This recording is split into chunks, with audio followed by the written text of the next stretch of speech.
Bueno, muy buenas noches. Como ya les comentó el presentador, primeramente me presento nuevamente. Soy la obstetra Jenny Zabaleta Luján, obstetra asistencial del Instituto Nacional Materno Perinatal y también docente de la Universidad Nacional Mayor de San Marcos, ¿no? Y esta noche vamos a trabajar conmigo el tema de emergencias obstétricas y enfocado al rol que nos corresponde en el trabajo, ¿no? Entonces, primeramente para tratar este tema, bueno, yo trabajo específicamente en sala de partos y tengo una segunda especialidad en alto riesgo, emergencias y cuidados críticos. Así que este es un tema que yo trabajo siempre. Entonces, antes de irnos de frente a emergencias, vamos a tener que entender bien cuál es la situación que nos ayuda a nosotros a orientarnos para dar una buena atención, ¿no? Tenemos que aprender a evaluar los factores de riesgo y de acuerdo a eso poder trabajar, ¿no? Entonces voy a compartir mi pantalla con ustedes.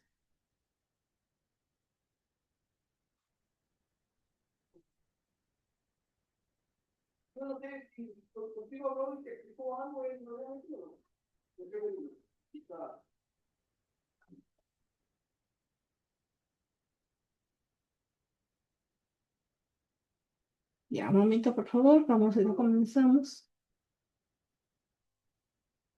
No, no me escuché, ¿cómo? ¿Está bien?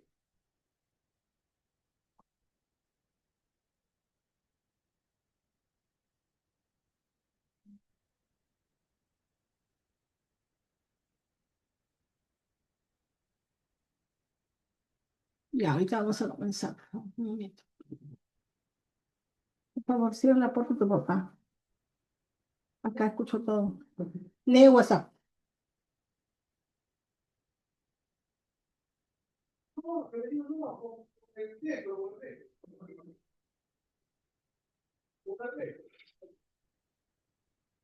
Ya, bueno, para enfocarnos en el tema de emergencias obstétricas,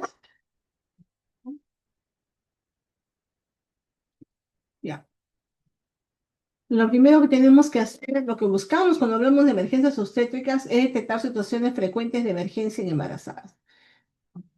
Em, el embarazo es un proceso fisiológico normal que se debe desarrollar en una condición fisiológica normal, sin complicaciones, ¿no? Pero lamentablemente, un tiempo acá ya han venido surgiendo diversos problemas porque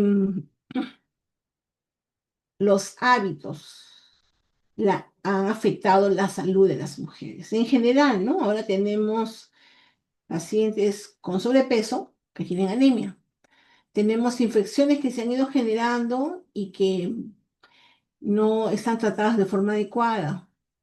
Tenemos mucho sedentarismo, tenemos otro tipo, por ejemplo, lesiones de la muñeca asociadas al uso del celular y el mouse.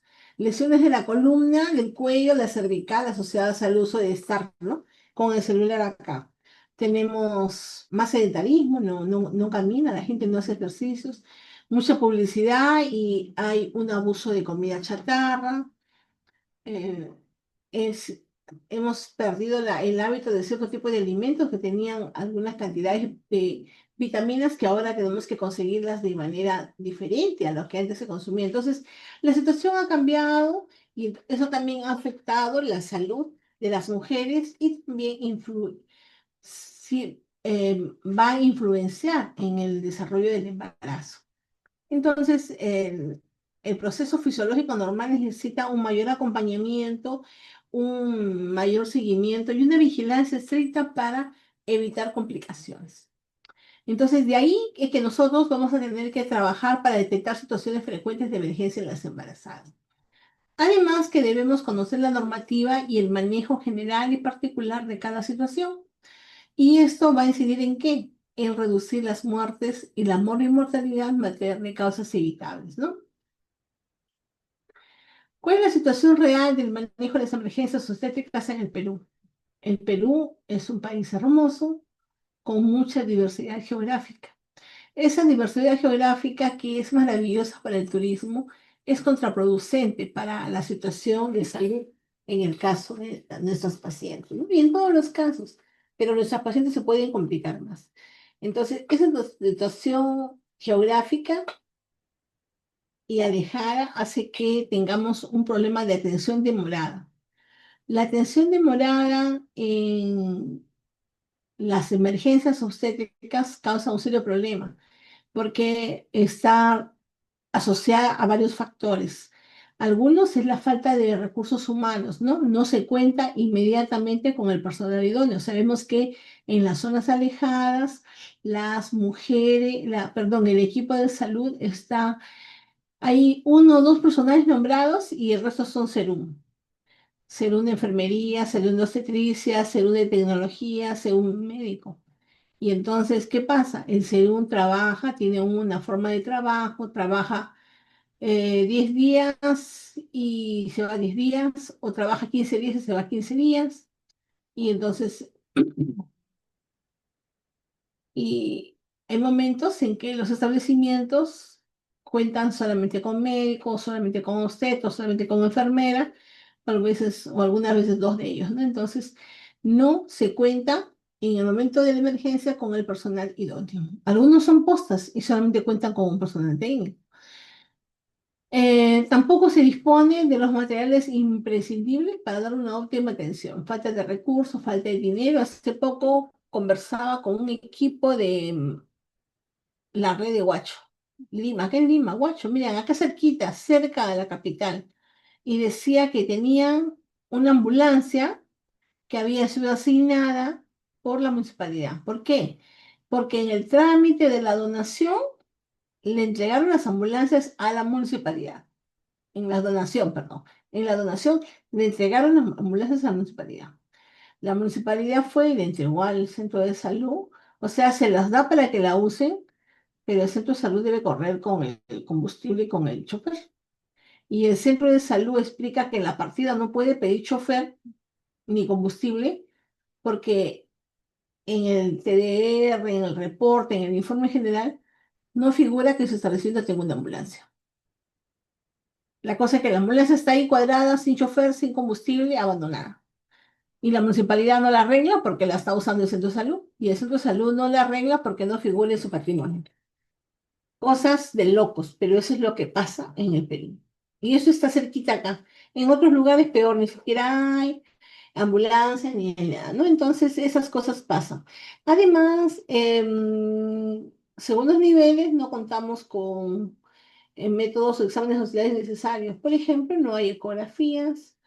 Hace pocos días conversaba con una obstetra que me decía que su paciente, puérpera de 2 meses, ha comenzado a sangrar. 2 meses y medio o 3 meses, creo. Ha comenzado a sangrar, cesárea anterior. Segundo embarazo. Sí, le digo, ¿la has examinado? Sí, pero no, aparentemente no encuentro nada. Y también en lo que reporta parece que hay alza térmica. Me pregunta, es una joven que recién está yéndose, Lumisa, ¿no? Ha pasado casi ser de interna a obstetra en poco tiempo. Entonces estaba preocupada, me conversaba para poder establecer un... ella poder aclarar también sus dudas que tenía. Le digo, ¿le has hecho una prueba de embarazo? Está ligada, pero la ligadura puede ser un error. Pueden haberse equivocado porque también hay fallas, ¿no? Hay reportes de fallas en la ligadura. Podría ser. O podría haber algún resto placentario. Sí, me dice, hemos hecho el hemograma, apenas he llegado porque en la tarde no tengo el laboratorio, ¿no? O sea que si yo hubiera llegado en la tarde, no tiene cómo hacerle un examen auxiliar, un hemograma para poder ver el diagnóstico. Le digo, hazle también una prueba de embarazo, pero está ligada. Y si se equivocaron, hazle una prueba de embarazo. Podría ser una amenaza de aborto, podría ser un embarazo que se está estableciendo, ¿no? Podría ser embarazada. Tienes razón, podría ser. Entonces, sí, con el hemograma iba a ver si tenía infección, con el resultado que aún no lo tenía, pero necesitaba una ecografía. Le digo, tienes que llevarla o tienes que referirla a un centro de mayor nivel donde le puedan hacer ecografía, o a un particular, por último, si no tienes, ¿no? Para que no vaya tan lejos. ¿Por qué? Porque podría ser una endometritis, podría ser una infección nada más, o podría ser también un embarazo. Entonces, ¿cómo diagnostica si no cuenta con métodos auxiliares, no cuenta con laboratorio en la tarde, no cuenta con una ecografía cerca, ¿no? Entonces, esas son situaciones reales de la problemática que hay en el país. Otra de las cosas preocupantes es que existe un manejo no estandarizado. Cuando uno trabaja en un establecimiento de salud, tipo MINSA, tipo salud, fuerzas policiales, MINSA en cualquier nivel, es salud en cualquier nivel. Usted es un funcionario de esa institución. Si usted trabaja para el MINSA, usted es funcionario público, trabaja para el Estado y tiene la obligación de conocer toda la normativa que está alrededor de su trabajo. Entonces tiene que conocer las normas y todo lo que está involucrado para que usted pueda dar el mejor servicio. Entonces, esto es el manejo del tema de las claves, ¿no? Porque son las principales causas de infección. El otro es que no hay una secuencia ordenada de las intervenciones. Si tú manejas bien el procedimiento y sabes cuál es la normativa, vas a lograr establecer la secuencia. Yo les voy a contar, por ejemplo, que cuando en el año 94 hacía internado, entonces yo veíamos que sonaba la ambulancia y llegaba corriendo de emergencia y íbamos corriendo a mirar qué pasaba, pues, ¿no? Porque en ese tiempo yo le hablo 94, no había claves todavía, ¿no? Entonces, íbamos corriendo y nos parábamos en un ladito como internas a mirar qué pasa, ¿no? Y veíamos que bajaban de la ambulancia a una paciente en camilla y algunas veces iba alguien encima haciendo masaje, hablaban gritando, ha tenido 2 paros, ha tenido 3 paros, ha tenido un paro, lo hemos reanimado, pues, iban haciendo masaje, tratando, a veces el médico, a veces los a veces la enfermera, dependiendo de dónde venía. ¿No? Entonces, sí, a veces alguien que no podíamos identificar. Y cuando llegábamos, nos íbamos corriendo por ahí, sin tratar de no estorbar, ¿no? Mirar, y veíamos que decían, no, ya murió, hay que certificar la muerte, o no, ya no sale, ¿no? Entonces, veíamos eso y nos daba mucha pena porque estábamos todavía jóvenes mirando esas cosas. Pero cuando ah, se ha generado el tema de las claves, entonces que las vamos a ver más adelante, cómo surge ese tema de las claves. Entonces,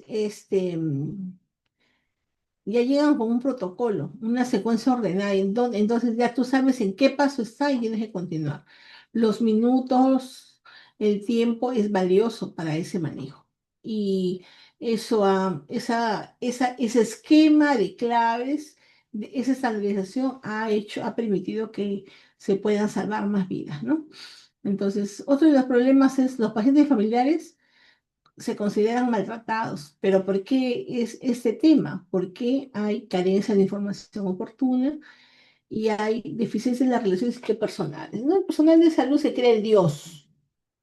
Hablamos de todos, incluyendo personal técnico algunas veces, porque yo he visto, a veces vienen y van. Por ejemplo, nosotros trabajamos en el Hospital Parto con Acompañante. Nos ha costado que todo el personal acepte y participe en el tema de parto con acompañante, ¿no? Entonces, al principio había algunos que llegaban y no, las botaban al familiar, no, acá no hay nada de familiar y se acabó. Lo sacaban al familiar. Entonces, inclusive el técnico decía, no, se me retiran todos. Y lo sacaban al familiar, ¿no? Entonces, el familiar reclamaba, hacía su reclamo porque lo han votado, no le han informado, ¿no? Y entonces eso no generaba problemas. Pero cuando tú trabajas de forma ordenada, le informas, le explicas, inclusive cuando él acompaña y observa que estás haciendo lo mejor posible por darle una buena atención, un buen trato, ellos sienten que tú estás atendiendo bien, ¿no? O ven que haces todo lo... Alguien me está regando mi pantalla. No vayan a poner cosas feas. Eh, entonces, eso es valioso, ¿no? Pero cuando hay carencia de información, es Lisette. ¿Quién ha jalado la letra ahí? No toquen mi pantalla. Cuando no hay carencia de información, no le avisas, entonces esas personas suelen eh, molestarse porque no le has dado información adecuada, ¿no? Entonces, eso también habla de la falta de manejo de relaciones interpersonales, la falta de inteligencia personal. En esos tiempos hablamos mucho de inteligencia personal de la inteligencia emocional, perdón, porque eso es un plus en lo que todos podemos aprovechar para mejorar, ¿no? Y dentro de la inteligencia emocional también está la empatía, el buen trato, el trabajo en equipo, la forma de dirigirnos a las personas, el lenguaje asertivo, el- varias cosas así. Entonces, esta forma de mejorar las relaciones interpersonales también nos va a beneficiar. Los manejos inapropiados pueden originar muerte materna y neonatal. Algunas veces no mueren, pero tienen secuelas graves. Mayores costos por las atenciones y desprestigio de los profesionales y las instituciones. Y también pueden llevar a agresiones contra el personal de salud, ¿no? Yo, por ejemplo, me acuerdo que hace unos 4 o 5 años estábamos conversando y me contaba inclusive salió en las redes, ¿no? Me contaba que a una paciente había llegado en el hospital de Nazca, me parece, en el sur, creo que Nazca era. Había llegado, habían atendido a la paciente, había tenido me parece que una amenaza de parto prematuro o algo así, se complicó a la paciente. Y entonces no le habían dado buena información, habían salido peleando con el esposo, con el médico y todo, ¿no? Entonces, ha pasado el turno y el médico sale afuera del hospital y tenía su casera, sale a tomar, ha pedido su desayuno o algo, y familiar, no sé cuál de los familiares la ha visto, que le había gritado, le había maltratado, ha cogido una banca de esas de madera y la ha tirado por la espalda, ¿no? Entonces, esas cosas pueden pasar cuando nosotros no cuidamos todo, inteligencia emocional, no damos información adecuada, no le hacemos sentir al familiar también que nosotros estamos haciendo lo posible, ¿no? Porque el familiar sabe decir, llegó caminando, llegó viva y ya la mataron, ajá, pero no saben cómo llegó viva, a veces puede llegar con sus análisis bioquímicos hasta el perno, ¿no? Puede llegar ya en una sepsis que está en su último estado de lista para descompensarse.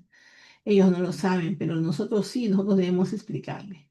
Mire acá, lo que, por ejemplo, tuve una amiga que llegó a la emergencia y nosotros se fue caminando, me llamaba de la emergencia y a los 5 días se murió. Era porque cuando llegó ya, yo no la había visto cuando llegó, pero después me enteré y me contaron de que había llegado totalmente escéptica, histérica total, ¿no? Entonces yo no me explicaba qué pasó, ¿no? Pero había llegado histérica total, había estado mal manejada en un establecimiento y no le habían logrado el diagnóstico adecuado que tenía un cáncer del conducto de Willis, por ejemplo, ¿no?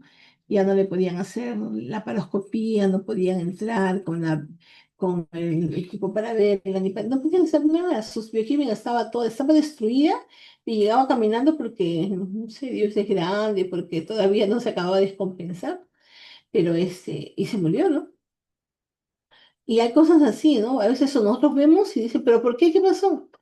Llegó un familiar a la emergencia, la atendieron y me dice, y su bebé se murió. Entonces ella me decía, pero no, ¿qué ha pasado? No entiendo. Entonces yo le preguntaba, ¿pero nació? ¿Lloró? Sí, lloró. Y me lo pusieron al pecho y lloraba una vez y se quedaba demorado. Ah, ya. Y me lo sacaban, lo ponían, lo estimulaban todo, lloraba otra vez y se quedaba morado, ¿no? Entonces yo decía, pero qué raro, ¿qué ha pasado, no? ¿Por qué se ha muerto? Se supone que ellos están ahí con el equipo, o sea, si nació lloró, estaba vivo, con buen agua, lloró fuerte, sí, lloró fuerte. Y después se quedó ahí, ¿no? O sea, como que dio un llanto y entonces cuando yo voy a revisar la evaluación y necropsia, era un bebé que había nacido o sea, no sé qué había pasado con su control porque no lo había visto yo antes. Poliquistosis renal bilateral y hipotrofia pulmonar bilateral también. O sea, sus pulmones nunca se habían desarrollado y sus riñones habían hecho un montón de múltiples quistes, ¿no? Por eso es que él trataba de llorar, lloraba así un grito y se quedaba. No, su pulmón no se podía expandir, pues estaba hipertrofiado. Entonces, ¿qué iba a hacer? La poliquistosis renal también complicaba, ¿no? O sea, estos riñones estaban totalmente dañados.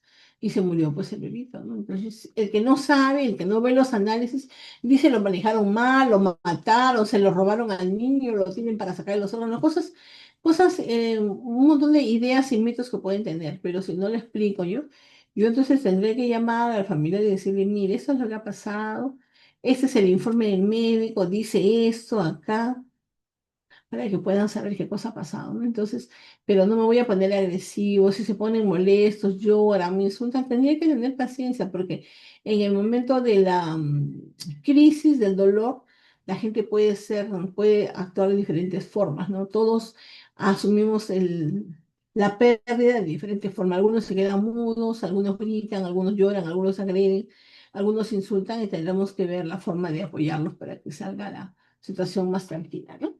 Entonces, ¿cuáles son las estrategias que me permiten mejorar el desempeño en el manejo de las emergencias obstétricas? Primero, la estandarización del manejo. El manejo de claves y el trabajo que realizó MINSA para difundir, lograr esta estandarización. O sea, ¿qué cosa hizo MINSA? MINSA comenzó a ir a todos los establecimientos de salud, a todas las regiones, a los hospitales y comenzó a supervisar cómo estaban usando las claves, ¿no? Entonces, ahora todos tenemos nuestros kit de claves a la mano, completos que han sido supervisados mucho tiempo y deben estar todos ahí, porque en un primer momento creo que nadie entendía muy bien cuál era la importancia de mantener aquí de claves, ¿no? Me pasó que yo, por ejemplo, fuimos a supervisar a un hospital y fuimos en la tarde y nos sacó su kit de claves todo y miramos cómo estaba tirado ahí, ¿no? O sea, no estaba ordenado.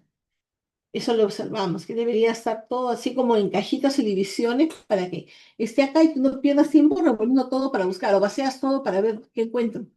No, y encontramos que, por ejemplo, el misoprostol no está.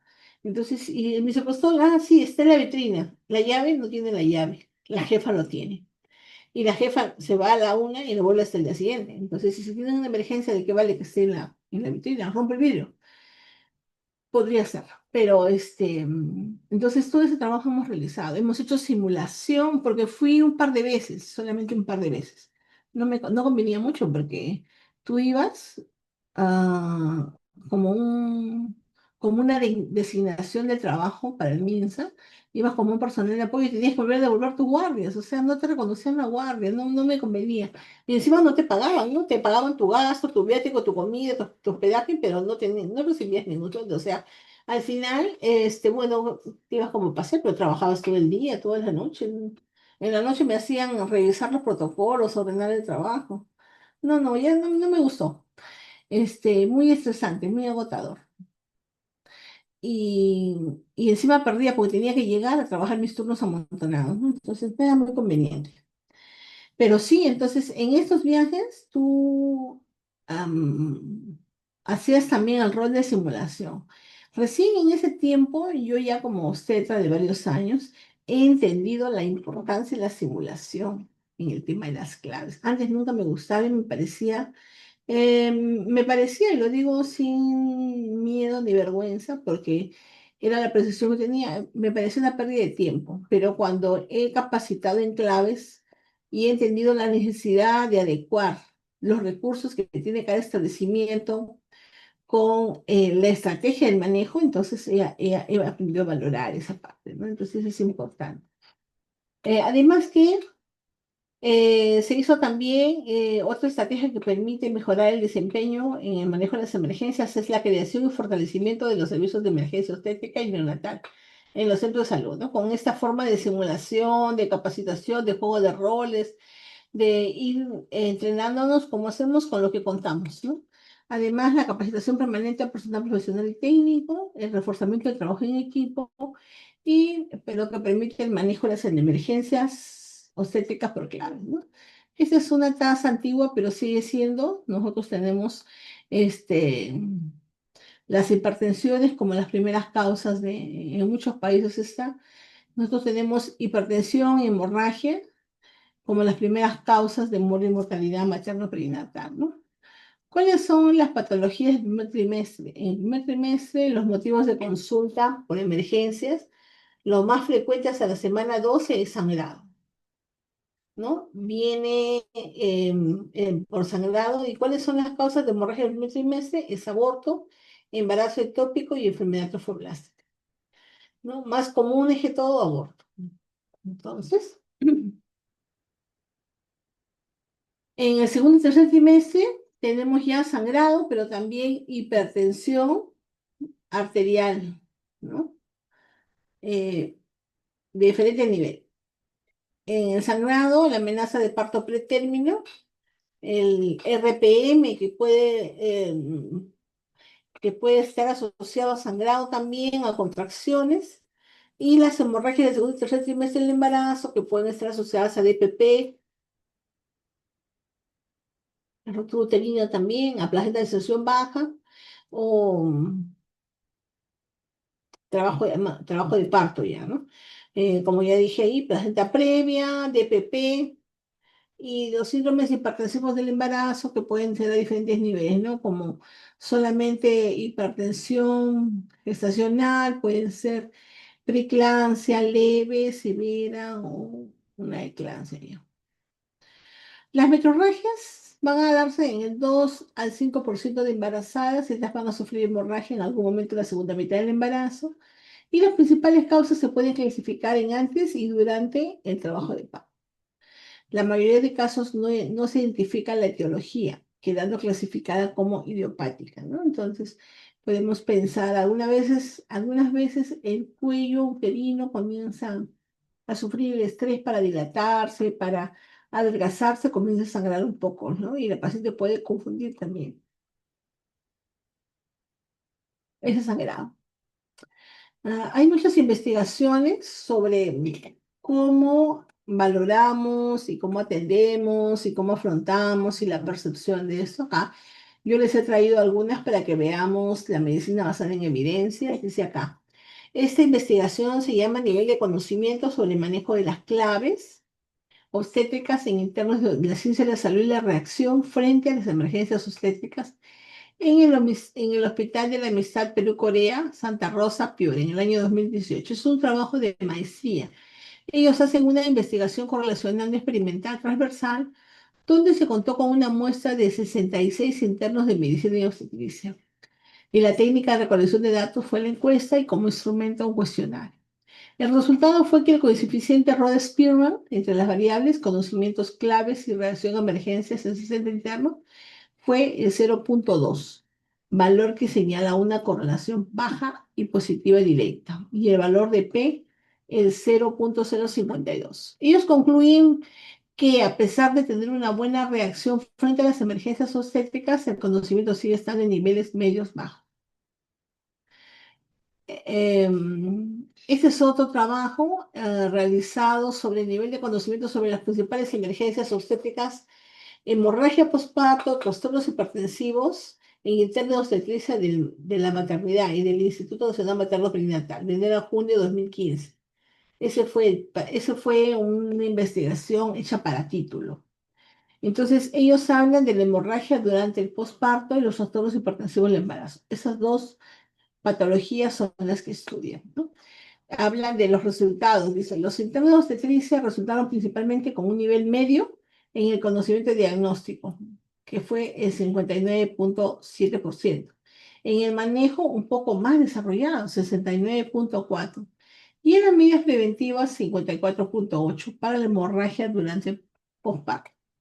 De forma similar fueron los resultados del conocimiento y diagnóstico manejo de los trastornos hipertensivos, donde se observó niveles medios de conocimiento de un 54,8% y respectivamente en el manejo 66,1%. Y el 58,1% obtuvieron niveles altos para las medidas preventivas, los trastornos hipertensivos. Conclusiones, dice, los internos de obstetricia de INP resultaron principalmente con niveles medios de conocimiento sobre la hemorragia durante el posparto y los trastornos hipertensivos, ¿no? Pero son niveles medios de conocimiento, pero altos en el manejo, un poquito más altos en el manejo. Esta investigación es una capacitación en servicio de manejo de emergencias obstétricas mediante simulación clínica que se hace en Argentina, en el área de obstetricia de la Dinamia, que incorporó la simulación clínica para la capacitación. ¿Qué cosas hacen ellos? Ellos en la capacitación no solamente dictan, trabajan con simulación clínica de baja fidelidad, o sea, de maquetas no tan em, tan reales, ¿no? Sino con diferentes tipos de estrategias. Y entonces ellos con eso capacitan al personal y realizan este manejo de las emergencias dentro de sus estrategias para reducir la mortalidad materna. Y entonces, ¿qué hacen? Proponen una estrategia de intervención que tenga impacto en la disminución de la mortalidad materna atribuible a causas directas, como las complicaciones de los trastornos hipertensivos y la hemorragia por parto. Hicieron esto en 72 maternidades públicas durante 2 años. ¿Qué lograron? Sus variables analizadas fueron cuantitativas y cualitativas. Las cuantitativas fueron habilidades técnicas, prácticas beneficiosas, el uso de sulfato de magnesio y fármacos antihipertensivos en preeclampsia, eclampsia y el aumento dirigido para prevenir la hemorragia post. Y el cualitativo fue habilidades no técnicas, por ejemplo, lo que hablamos en antes, ¿no? Comunicación y roles, organización de servicio, el traslado de pacientes críticas, el manejo de insumos. Los resultados fue que disminuyeron el porcentaje de mortalidad, ¿no? Comparando estadísticas del 2012, en el 2012 fue un 57% y al 2015 lograron un 53,7% y lograron entrenar a 2.971 profesionales de 492 guardias de 72 maternidades. Entonces, como ya dijimos, las habilidades de técnicas que usaron fue el manejo en el uso de sulfato de magnesio, el donde lograron desarrollar un 93,9% de facilidades, en el uso de antihipertensivos con un 56% y en el uso de en el manejo de alumbramiento dirigido un 69,6%. En las habilidades no técnicas, una comunicación inadecuada con la paciente un 34,9% y con el acompañante un 72,8% de los entrenamientos, ¿no? Comunicación entre equipo inadecuada, un 95,5%. Y distribución de roles inadecuados, un 42,5%. En la parte de organización del equipo, Adelaida, me está rayando mi pantalla. Deficiencias en el traslado de pacientes críticas, un 54,5%. Inadecuada disponibilidad, accesibilidad o almacenamiento de insumos, un 63,8%. 6, perdón. Entonces, ese estudio permitió generar la hipótesis de que los cambios observados en la relación de mortalidad materna luego de esta amplia intervención podrían ser atribuidos en parte a esta estrategia, ya que esta modalidad podría coadyuvar en la disminución de la mortalidad. La simulación clínica en servicio permitió conocer la realidad de cada institución, posibilitando e implementando estrategias de mejorar asistencial y de gestión, bajo una cultura de seguridad del paciente, considerando que la simulación clínica in situ es una modalidad educativa actual que potencia la capacitación técnico-asistencial tradicional en el manejo de las emergencias obstétricas y de calidad asistencial, ¿no? Otra estrategia que podemos usar también, estimados obstetras, es el uso de este tipo de infografías, por ejemplo. ¿Qué es una infografía? Una infografía es un panel, es un afiche, eh, es una foto como acá, una pintura que puede ayudarnos a mejorar la comunicación. Por ejemplo, acá ellos hablan de emergencias y utiliza un color rosado tenue que está bonito. ¿Y qué cosa dicen? Más cuidados, menos muertes. Y está pegado en un corredor de un centro de salud. Dice, en el embarazo normal no debe haber sangrados, ya sea poco, en mucha cantidad, ¿no? Ya sea poco, en mucha cantidad es peligroso para la embarazada y el bebé. Ante una emergencia, llamar a la línea 911. 12 señales de alerta durante el embarazo: sangrado vaginal, dolor intenso en el vientre, salida de líquido amniótico antes del parto, zumbido de oídos, mareos y visiones, convulsiones, falta de movimientos del bebé, perdón, ardor al orinar, parto demorado, o sea, trabajo en parto prolongado, fiebre alta y prolongada y mala presentación del bebé. Ese es otro, del gobierno de Jujuy de Argentina también, ¿no? Dice, signos de alerta en el embarazo, fiebre, mareos, visión borrosa, pérdida de la visión, sangrado vaginal, falta de o disminución de movimientos del bebé, pérdida de líquidos progenitales. Ante algún síntoma, acércate al hospital o centro de salud cercano. También las convulsiones, el ardor al orinar, las contracciones frecuentes antes de la fecha del parto y el dolor intenso en el abdomen, ¿no? Entonces, esto es más fácil que lo miren que un montón de letras explicando. Llama mucho más la atención. Entonces, ese tipo de cosas nos ayudan a lograr que las personas puedan estar más atentas a las necesidades que tenemos, ¿no? ¿Qué tal? ¿Cómo estamos? ¿Estamos bien? ¿Alguna pregunta, para seguir?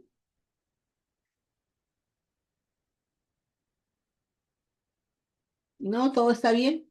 ¿Hasta aquí? Ya, vamos a seguir, ¿ya? Gracias. Gracias, Cintia.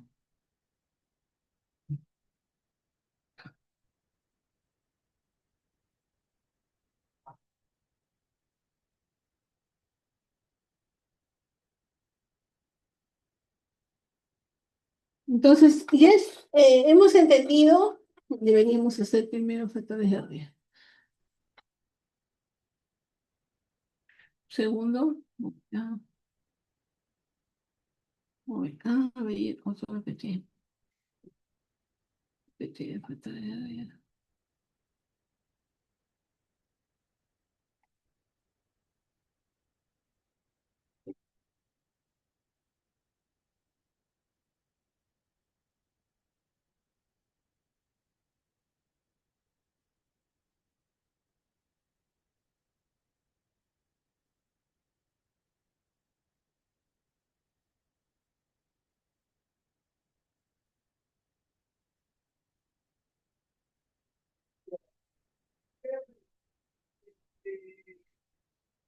Un segundo, no me deja compartir eso.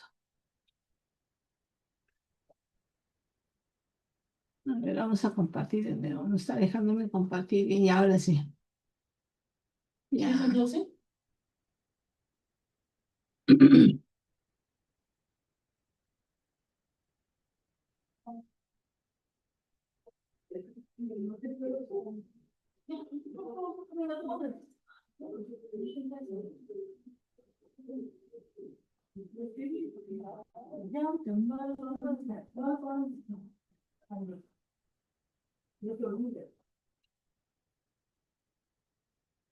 Ya. ¿Están viendo mi presentación? Voy a ponerla acá en visto. Ya, ahí está. Ahora sí, no quería. Antes de comenzar con la vigilancia, vamos a hablar del riesgo reproductivo. Cuando nosotros, para poder tomar decisiones, y hemos hablado un poco de em, qué cosa es lo que debemos ver, por qué es importante el manejo de emergencia, cómo es las complicaciones que surgen a nivel de nuestro país y las estrategias que ha usado el MINSA para poder enfocarnos en el trabajo de emergencia, ¿no? Entonces, ahora nosotros, aparte de todo esto, nosotros tenemos que mirar siempre a la paciente desde un enfoque reproductivo, de riesgo. Yo le llamo a esto, es un término que yo uso de forma personal, porque no lo encontré en un libro, yo le digo la suma de factores de riesgo. Yo me fastidio a los médicos que trabajan conmigo porque le digo, ¿qué estás esperando? Le digo, tienes una paciente de talla baja que tiene 1,48 m, la pelvis no está tan buena, la truterina tiene 35, o sea que es un bebé grande. Aunque la ecografía venga y me diga que 3 kilos, no, yo le digo, yo ese bebé es más grande y ella es pequeña. Encima es primeriza, encima es adolescente, encima está en derecho, no ha descendido bien la cabeza, está medio cabezón. ¿Cuántas cosas tienes? Pequeña, adolescente, sin controles completos, feto grande, em, en derecha y sin una buena dilatación que esté progresando. ¿Qué más quieres ya? Estás esperando por las puras que lleguen a completar para que no bajen la cabeza, para que la pases con sufrimiento, para que la quieran completar y la pases con el cuello roto. ¿Qué estás esperando? Le digo yo, ¿no? Ya mira cuántos factores de riesgo tienes, ¿por qué te estás arriesgando? ¿No? He encontrado algunos médicos que te escuchan muy bien. Bueno, a mí me escuchan un poco, porque como soy ya antigua en el hospital, tengo casi 30 años en el hospital, entonces casi todos los médicos asistentes que están ahí han sido mis residentes, entonces me puedo poner un poquito brava ahí, ¿no? Los fastidio y ellos me hacen caso. Entonces, yo les digo, ¿qué están esperando? Te estoy anotando en la historia que te estoy llamando, te estoy anotando en la historia, porque ese también vamos a ver que es una parte legal que es importante. Estoy reportando, estoy poniendo, anotando que te he llamado, que te he reportado todos los factores de riesgo y tú sigues dando chance. Por si acaso yo ya me estoy lavando las manos, ¿sabes? Porque acá, a veces yo les digo, he estado creo que 4 o 5 veces en casos con la fiscalía. Entonces, cuando yo les digo así, tú me quieres asustar con la fiscalía, yo me quiero asustar, le digo. Cuando tú tengas que ir, tú tendrás que salvar tu pellejo, pero yo, con lo que escribo y reporto en mi historia, tengo que salvar mi pellejo, pues no voy a estar que después, siempre cuando hay un problema, todo el mundo quiere lavarse las manos y como dice, la cuerda se rompe por el lugar más delgado. Y lo que hacemos mal y no reportamos es la falla que tenemos nosotros en el problema y después estamos volviéndonos locos con el problema. Yo todas las veces que he ido a la fiscalía he ido sola, sin abogado.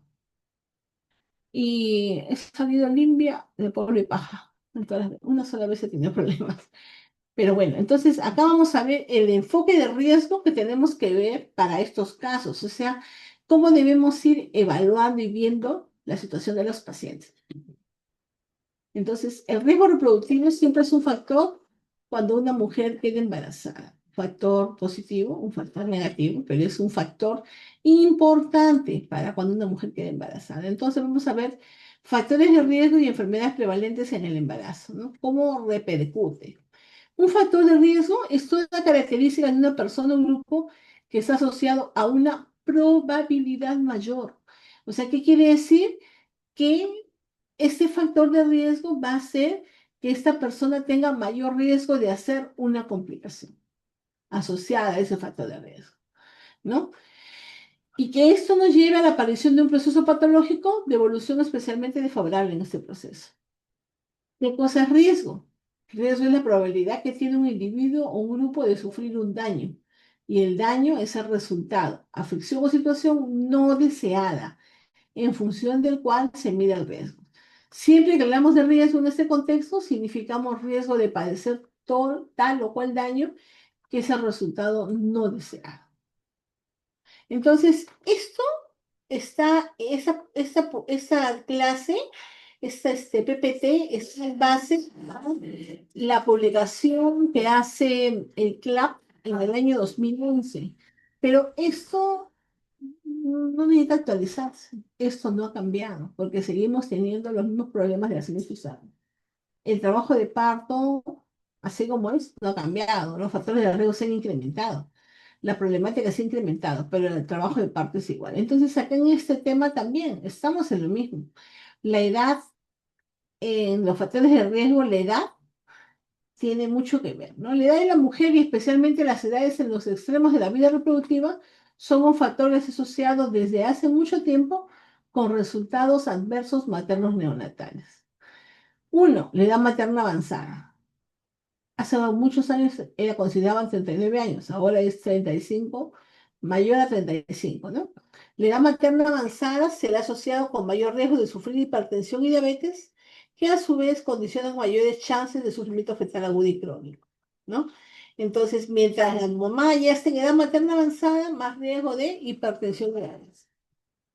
Otro riesgo de la edad materna avanzada se vincula con las anomalías del desarrollo. El primer ejemplo descrito fue el síndrome de Down. En Latinoamérica, las mujeres de 40 o más producen el 2% de los nacimientos y el 40% de los casos con síndrome de Down. Sin pasar por alto los derechos reproductivos, se puede asegurar que cualquier campaña que desestimule la concepción en mujeres mayores de 30 años y 9 años acá, y eso dice 39 años porque les estoy explicando que es de 2011, 35 en ese tiempo que nos hablan, estábamos hablando de edad materna avanzada, 39 años. Ahora actualmente, en los datos actuales es 35 años, ¿no? Ha bajado. Ahora son más jóvenes de edad materna avanzada, lo cual no tiene impacto en la natalidad. Podría prevenir la mitad de los casos de una enfermedad genética grave e incurable. Ay, perdón, me pasé dos. Ya. La edad materna baja, o sea, menor de 20 años, también es factor de riesgo para prematurez y para algunas malformaciones específicas como gastroquisis y otros defectos. Las mujeres en la adolescencia en la adolescencia temprana, que son menores de 15 años, tienen mayor riesgo de morbo y mortalidad vinculada al embarazo y sobre todo al parto. Y en el caso del padre también tiene que ver la edad paterna avanzada desde el punto de vista preconcepcional. En vistas a reducir el riesgo de algunos defectos congénitos, es recomendable conocer la edad del compañero sexual, ya que cuando el compañero sexual es mayor de 45 años, se avisa su sucesión con aumento en el riesgo de nuevas mutaciones del tipo dominante. Esto es lo que dice el CLAP en su publicación. La consanguinidad es otro factor de riesgo, así como es. Por eso, de todo esto, estimados obstetras, lo más muy, muy importante es la historia clínica que hacemos, porque en la historia clínica vamos a determinar. Si ustedes revisan en sus pacientes de control, a veces viene, la paciente dice María Quispe Rojas, para la pareja, eh, Roger Quispe Rojas. ¿Son hermanos? No. ¿Son primos? Sí, son primos. Se han casado dos hermanos con dos hermanas y estos jóvenes son hijos uno de cada hermana y hermano. Es por eso que es el mismo apellido, ¿no? A veces dicen que no, pero sí son familiares, son primos. No te quieren decir porque tienen miedo de decirte para que no los resultes. Es necesario conocer la edad del padre para estimar riesgo de efectos congénitos y también es necesario definir el grado de parentesco con la pareja. Los individuos son consanguíneos si por lo menos tienen un antecesor común. O sea, si el abuelo es común, son consanguíneos. Si un tío antiguo es común, son consanguíneos. Entonces, ¿por qué? ¿Cuál viene a ser el problema ahí? Porque en cada generación los genes recesivos de algunas enfermedades, de algunas mutaciones genéticas, se van separando. Pero cuando se juntan de dos, un antecesor común, esos genes recesivos se encuentran y van a crear problemas genéticos. Entonces, no es lo ideal, ¿no? El tema de la etnia es otro factor de riesgo. De manera similar con la edad y la consanguinidad, se ha visto la incidencia de algunas malformaciones congénitas está aumentada en grupos étnicos específicos. Son clásicos la de mayor frecuencia de la polidactilia, el paladar hendido, la hipospadias y alteraciones de la globina, como la anemia falciforme en niños afroamericanos, las cardiopatías en niños blancos o la beta-talasemia más frecuente en personas de origen mediterráneo, ¿no? Entonces, ahora sabemos qué podemos esperar. La ocupación también puede ser un factor de riesgo. Ciertas condiciones de trabajo han sido asociadas con un aumento de resultados perinatales adversos, como por ejemplo el aborto, la muerte fetal, el parto pretérmino, el bajo peso al nacer y algunos defectos congénitos. Entre esas condiciones se puede citar, por ejemplo, el trabajar más de 10 horas por día. Otros factores, permanecer de pie por más de 6 horas en forma continua. Y otra puede ser la exposición a tóxicos químicos, perdón, como agentes anestésicos, solventes o pesticidas. También, por ejemplo, está reportado, tuve una capacitación, un diplomado que se llama Prevención de Discapacidades en el Niño por Nacer. Y ahí nos hablaban de los esmaltes, de los tintes de cabello, de algunos tipos de labiales que tenían plomo, de las fotocopias, del trabajar con pinturas o tintes, que todo eso podía generar discapacidades, ¿no? Entonces, hay muchas cosas más que de repente no se han estudiado y no se saben, pero tienen que ver con este tipo de factores de riesgo, ¿no? Las mujeres que pueden tener una exposición laboral a esas sustancias deberían ser aconsejadas para cambiar sus labores antes de embarazarse o apenas lo sepan. Hasta el momento no existe evidencia de riesgo teratogénico por exposición paterna a estos mismos agentes. Entonces es solamente con las mujeres. Los antecedentes reproductivos también nos van a servir para lograr reducir los riesgos los riesgos reproductivos. Se requiere de una correcta historia reproductiva que logre identificar factores relacionados a malos resultados en embarazos anteriores. ¿Qué me dice? A veces esos factores pueden corregir o por ser corregidos e incluso eliminados, lo que debería redundar en un nuevo embarazo más seguro. Se ha demostrado que algunos factores como periodo intergenésico, intergestacional corto, abortos espontáneos, partos pretérminos, RCIU, muerte fetal o neonatal, cesáreas, diabetes gestacional, hipertensión gestacional y malformaciones uterinas, estas pueden ser como el antecedente para generar nuevas complicaciones en el siguiente embarazo, ¿no? Algunas pacientes tienen un problema de este tipo a forma repetida, ¿no? Hay mujeres que tienen puros hijos macrosómicos o puros hijos pequeños o que hacen todas las veces hemorragia postparto. Entonces hay que tener cuidado con eso. Cada mujer tiene derecho a decidir el momento que considere oportuno para tener su próximo hijo. Precisamente la oportunidad debe estar definida, entre otros factores, por el conocimiento real del riesgo que implica una nueva gravidez, con un periodo intergenésico corto o demasiado largo. Los estudios, disculpa un segundo, Carlita, dame un vaso, por favor. Carla, voy a pedir mi agüita un ratito.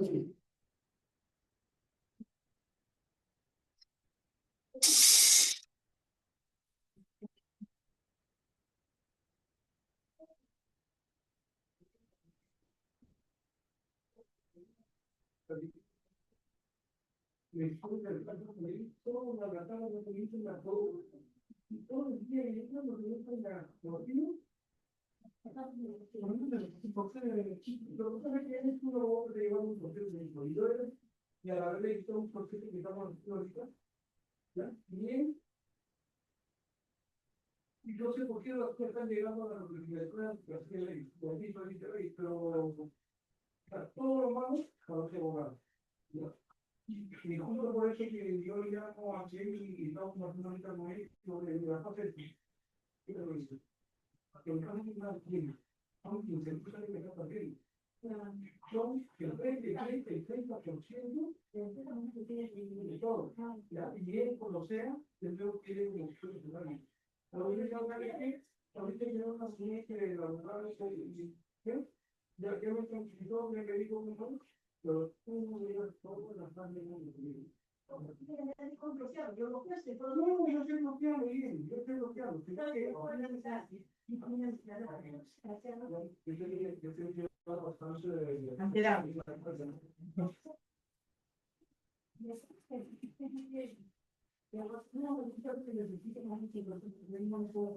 me fui a traer algo para tomar porque se me seca la garganta. Ya, entonces estábamos en que cada mujer tiene derecho a decidir el momento que considere oportuno para tener su próximo hijo. Precisamente la oportunidad debe estar definida, entre otros factores, por el conocimiento real del riesgo que implica la nueva gravidez con un periodo de intergenesia corto o demasiado largo, ¿no? Entonces, nosotros tenemos que hablar con ellas, pues, para decirle, explicarle todas estas cosas, ¿no? O sea, también si, por ejemplo, una cesárea anterior espera mucho tiempo, ya se hace una complicación. Algunas personas esperan mucho tiempo para un siguiente embarazo y ya no se vuelven a embarazar y tienen problemas. Entonces, lo importante es la comunicación y la información que nosotros le podemos dar a esas mujeres.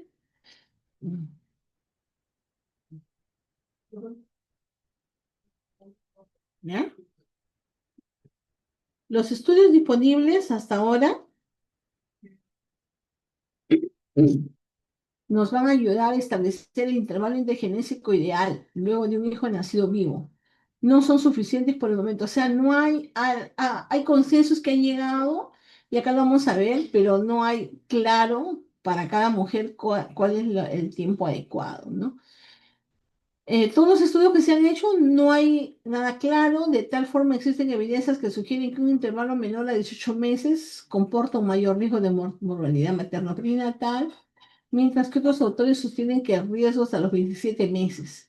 En base a estas discrepancias, un grupo de expertos convocados por la OMS estableció recomendar como seguro un intervalo mínimo de 24 meses. Mientras tanto, en los casos de embarazo que terminan en aborto, se recomienda como seguro un intervalo mayor de 6 meses. O sea, si fue parto, ya por un consenso que se logró con la OMS, el intervalo mínimo aceptado es 24 meses. O sea, pasó 24 meses, está dentro de un bajo factor de riesgo. Y si es un aborto, 6 meses. La paridad ha sido descrita como uno de los factores de riesgo para la mortalidad perinatal y mortalidad materna. La paridad elevada, 4 más embarazos, aumenta el doble el riesgo de la muerte fetal intraparto. Se debería advertir a las mujeres sobre este factor, ¿no? Para ayudar a decidir si es conveniente o no una nueva gestación. Pero nosotros acá, ahorita estamos en una situación en que el índice de fecundidad ha bajado 1,96, me parece exactamente. Yo soy mala para la cifra, pero es uno menos de 2, 1,96. Y hace 2 años era 2,15, 2,14. Y sigue bajando, ¿no? Entonces hemos trabajado mucho PF. Tenemos muy pocas pacientes con gesta 4 o más de 4, ¿no? La mayoría son uno, dos, unos cuantas, por ahí 3 o 4. La paridad elevada de 4 más embarazos aumenta el doble riesgo de muerte fetal intraparto. Se debería advertir a las mujeres sobre para ayudar a decidir si es conveniente o no una nueva gestación. En caso de que opten por un nuevo embarazo, se deberá extremar el cuidado durante el prenatal y específicamente con el parto y el posparto. El aborto previo, ¿no? La pérdida recurrente en el embarazo, definida como la aparición de 3 abortos espontáneos consecutivos, deberá orientarnos hacia una búsqueda activa de malformaciones uterinas, incompetencia cervical, defectos hormonales e incluso enfermedades infecciosas como la sífilis, ya que esta ITS se caracteriza por generar una placentitis capaz de matar embriones y fetos. Ya los antiguos obstetras definían a la sífilis como la escalera ascendente a la vida, entendiendo que en los primeros años de infección se producían muertes fetales cada vez más tempranas y con el paso de los años la enfermedad se hacía menos agresiva para el feto, dejándolos nacer a edades cada vez mayores, ¿no? Pero también tiene riesgo de secuelas, ¿no? La muerte fetal previa o óbito fetal, debemos también evaluar el riesgo de repetición de la muerte fetal para asesorar a la mujer en la posibilidad de repetir el fenómeno y para planificar el cuidado que deberá recibir ante un nuevo embarazo. El nacimiento de un pretérmino es una de las principales causas de muerte neonatal. Las mujeres que han tenido un parto prematuro antes de las 35 semanas tienen un riesgo de 10 a 15 de repetir otro nacimiento de pretérmino. Ese riesgo puede llegar a aumentar un 40% después de 2 y un 60% después de 3 nacimientos pretérminos, ¿no? Hay pacientes que todos sus hijos son pretérminos. Hay pacientes que todos sus hijos son bajo peso o todos son macrosómicos. Entonces, esos antecedentes se repiten. ¿No? Hay algún factor que no está todavía bien definido, pero tiene que ver. O sea, cuando ella dice, todos mis hijos han sido pretérminos, ya, viene con amenaza de parto pretérmino, no la vas a poder controlar y van a terminar naciendo, ¿no? Antes del antecedente de parto pretérmino, se ha visto que otros factores se asocian con el riesgo de presentar un parto pretérmino. Ellos son, por ejemplo, mujeres que al inicio del embarazo tenían menos de 50 kilos o un índice de masa corporal, un ICM menor de 18 kilogramos por metro cuadrado. Otras que también tienen como factor de uso el tabaquismo, un periodo intergenésico menor a 12 meses, cuello cervical acortado ecográficamente, y la importancia de estos factores permitirá aplicar medidas correctivas previas a un nuevo embarazo. Otro factor de riesgo que se vincula con la posibilidad de un RCI en una futura gestación son el bajo peso preconcepcional de la mujer, ¿no? Entonces, las mujeres muy delgadas o menores de 16 años o mayores de 35 años con un periodo intergenésico corto que sean asiduas al tabaco o uso de otras sustancias o que pueda tener enfermedades cardiovasculares, hipertensión, insuficiencia renal, inmunopatías, anemias, también van a tener alto riesgo y probabilidad de tener niños con RCI. En el caso de la cesárea previa, en la actualidad es más común, pero aún así la cesárea implica más riesgo que un parto vaginal. Definitivamente, ¿no? Recordemos que el parto vaginal es un proceso más fisiológico y la cesárea tiene siempre riesgo de adherencias, riesgo de hematomas, eh, aumenta el riesgo de una rotura uterina. ¿No? Una mujer que busca un embarazo es necesario conocer esos antecedentes para orientar a hacer que los riesgos en futuras que tienen. Muchas mujeres dicen que nunca les avisaron que más de 2 cesáreas implica un riesgo mayor. También tiene que ver el tipo de incisión. Las incisiones en T tienen un riesgo mayor de rotura uterina sobre las longitudinales y estas mayor riesgo que las transversales segmentales. Además, también existe el antecedente de infección del hilo operatorio. En general, cuando las infecciones profundas pueden provocar una cicatrización anormal. Además, según el tiempo transcurrido, un periodo intergenésico menor de 18 meses tiene mayor riesgo materno asociado a cantidades de cesáreas previas. También a más riesgo a rotura uterina. Sí. En base a todos estos aspectos, una mujer que acude a atención preconcepcional o atención prenatal deberá ser informada sobre el mayor riesgo de rotura uterina, hemorragias por presentación anormal y advertirles el riesgo de uso de oxitóxicos para inducir el parto, especialmente el uso de misoprostol, ¿no? Acá en este informe, como está basado en el, ahora deberíamos hablar también del espectro de placenta creta, ¿no? Ahora, el EPA también está bastante difundido porque ha aumentado estadísticas, ¿no? El espectro de placenta creta también es un alto riesgo de hemorragia postparto, rotura uterina o complicaciones serias en el caso de la mujer, ¿no? Las malformaciones uterinas, se va a presentar sobre todo en mujeres con mala historia obstétrica. Esas mujeres que hacen abortos a repetición y no se han ido bien chequeadas o algún problema, esa mala historia obstétrica tiene más riesgo de pobres resultados obstétricos, en especial con antecedentes de pérdidas recurrentes en el primer y segundo trimestre del embarazo.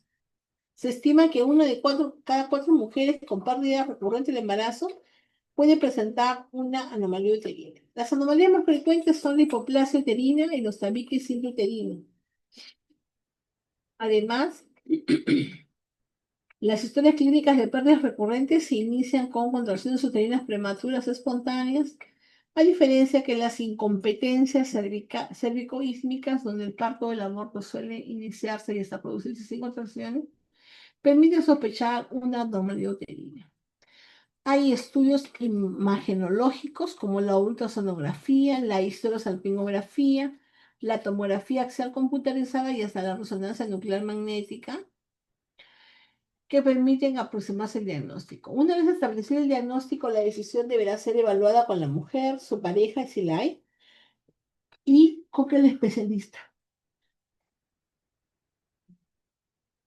Em, Es muy importante establecer bien cuáles son los antecedentes de esos casos. Esos antecedentes generales que tienen que ver con nuestra otoscopía, contra nuestra buena forma en preguntar y de investigar y escuchar a la paciente. Para eso es importante que nosotros hagamos una escucha activa. O sea, realmente nos preocupemos de escuchar qué cosa es lo que nos dice la paciente. Así vamos a poder facilitar el análisis de antecedentes y lo dividiremos en enfermedades médicas no transmisibles y enfermedades médicas transmisibles. De esta forma podemos establecer que las enfermedades médicas no transmisibles, por ejemplo, son diabetes, cardiopatías, enfermedades tiroideas, enfermedades em, hipertensión crónica, trombofilias, anemias, ¿no? Enfermedades psiquiátricas. Y las enfermedades maternas transmisibles, por ejemplo, la rubiola, la varicela, el citomegalovirus, la toxoplasmosis, la sífilis, el VIH, la hepatitis B, la influenza, el paludismo y la tuberculosis, ¿no? Entonces son enfermedades transmisibles y que pueden afectar o complicar el embarazo. Van a estar relacionadas a qué, ya dijimos, estilos de vida, el uso indiscriminado de antibióticos, el misoprostol y la violencia. Un embarazo puede predisponer a muerte o aumenta la incidencia de daño permanente a la madre y al recién nacido. Es preciso asistir a tu primer control en el cual se elaborará una cuidadosa historia clínica donde se registrará la existencia de factores de riesgo. ¿No? Esa es la importancia de la atención preconcepcional y la atención prenatal. La preconcepcional, que es donde la mujer que está planeando un embarazo acude para buscar una evaluación que le permita establecer que su salud esté en las óptimas condiciones para un embarazo.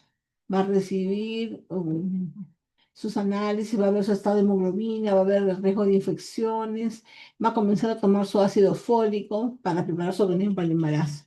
Y ya la atención prenatal es cuando ella ya está embarazada y va a acudir para hacer el control, ¿no?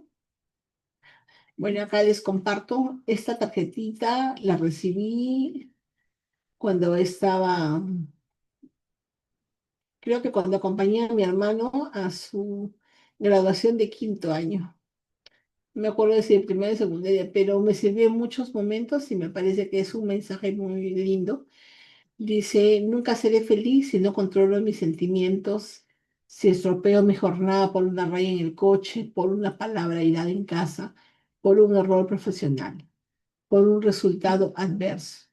Nunca seré feliz si soy víctima de mis emociones, esclavo de mis pasiones o prisionero de estúpidas esperanzas.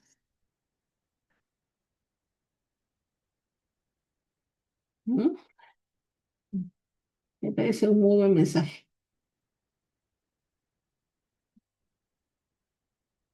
Un soplo cardíaco en la gestante, riesgo de nacimiento prematuro, complicaciones en un parto pretérmino. Miren, en el caso, Flores, Diogo, dice, Diego será, ¿no? Seguro que no ha notado mal.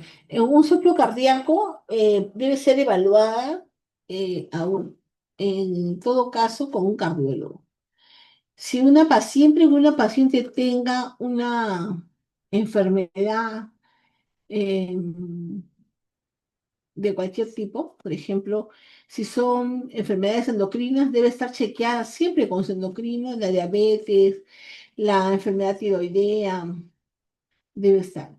Y si tiene enfermedades que son infecciosas, debe estar con sus interconsultas con el infectólogo, por ejemplo, si tiene una sífilis, ¿no? Con el médico experto. Y si es un soplo, ella debe estar evaluada por el cardiólogo. ¿Por qué? Porque el cardiólogo va a decir el nivel de su complicación. Hay algunas personas que se les escucha un soplo y cuando le hacen un estudio no tienen nada. Es un ruido así como medio loco del corazón, ¿no? He visto casos, varios casos. Entonces, si ella tiene un soplo, debe ser evaluada por el cardiólogo para ver las condiciones, para establecer si ella podría estar sujeta a un parto, tiene una cardiopatía, puede aguantar un parto vaginal o no, o tendrá que ser programada. Entonces, el cardiólogo junto con el ginecólogo y nosotros que controlamos el avance, debe estar, es una paciente de alto riesgo, hay que evaluar bien las condiciones para evitar complicaciones en el momento preciso del parto. Ya. ¿Está bien? ¿Seguimos? Una más, ¿ya? Nos alcanza tiempo.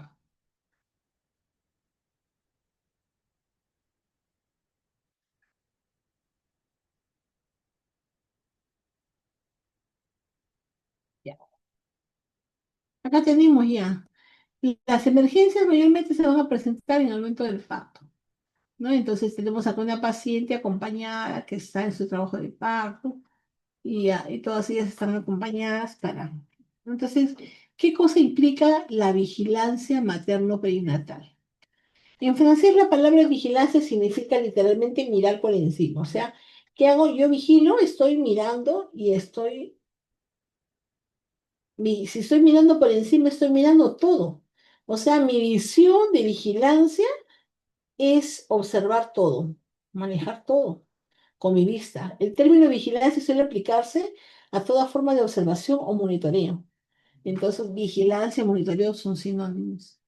La vigilancia clínica se refiere al monitoreo de enfermedades o indicadores públicos relacionados con la salud de parte de epidemiólogos y profesionales de salud. Entonces, cuando nosotros hacemos vigilancia clínica durante el control, la atención prenatal, es que estamos monitoreando a esa paciente para que sus condiciones se mantengan estables, para que en el momento del parto esté en la mejor situación posible y evitar complicaciones. ¿Está bien? Entonces, monitoreo es un término no incluido en el diccionario de la Real Academia Española. Su origen se encuentra en monitor, un aparato que toma imágenes de instalaciones filmadoras o sensores y que permite visualizar algo en la pantalla. El monitor, por lo tanto, ayuda a controlar o supervisar una situación, ¿no? Acá tenemos al bebito, está ahí con todo el espacio del mundo, él está metiendo silbidos y el médico no sabe qué hace, ¿no? Porque está sorprendido de la travesura que hace ese bebé. Y la mamá está ahí con sus manitos asustada, viendo que escucha el médico. Entonces debemos recordar que existe un concepto básico que siempre se debe tener en cuenta, es que toda gestación, parto, puerperio, conlleva un riesgo intrínseco, haya o no factores de riesgo asociados. Porque la estadística nos dice que las pacientes que más se complican son, puede ser cualquiera. La que se complica puede ser cualquiera, tenga o no tenga factores de riesgo, se puede complicar. Entonces, ¿qué cosa quiere decir eso? Que debemos vigilar a todas. ¿Cuál es la diferencia entre el monitoreo clínico y el monitoreo electrónico? El monitoreo clínico de una paciente en trabajo de parto lo realizo con el partograma, ¿no? Entonces elaboro mi partograma o mi control gráfico del parto. ¿Y qué me pide el partograma? Control de dinámica uterina, latidos cardíacos fetales, dilatación, altura de presentación, latidos cardíacos fetales, contracciones uterinas, funciones vitales. Estoy monitoreando todo. Estoy mirando todo el panorama de la paciente completa. El otro, monitoreo electrónico, es un examen de ayuda diagnóstica para tomar decisiones oportunas en el trabajo de parto. El monitoreo fetal que hace va a buscar la correlación y el estado que nos da un patrón de contracciones junto con el resultado de los latidos, ¿no? Entonces, el monitoreo clínico se realiza con el partograma y el monitoreo electrónico es una prueba de bienestar fetal. Entonces, tenemos que el partograma de la OMS con curva de alerta, el partograma modificado, es un instrumento para la vigilancia del parto. Ese instrumento permite vigilar la fase activa de trabajo de parto e identificar al grupo de parturientas que pueden tener algún problema en la segunda fase de la labor del parto. En este partograma la fase latente ha sido retirada y la gráfica sobre el partograma comienza en la fase activa, cuando el cuello uterino está dilatado a 4 centímetros, ¿no? Entonces, en ese momento estamos nosotros allí vigilando. O sea, no es que ya está con uno, dos, la dejo y después ven un... No, tengo que estar vigilante, atento. ¿Por qué? Porque la vigilancia me va a ayudar a disminuir los riesgos. Me va a dar información para la toma de decisiones y va a permitirme dar un servicio de atención.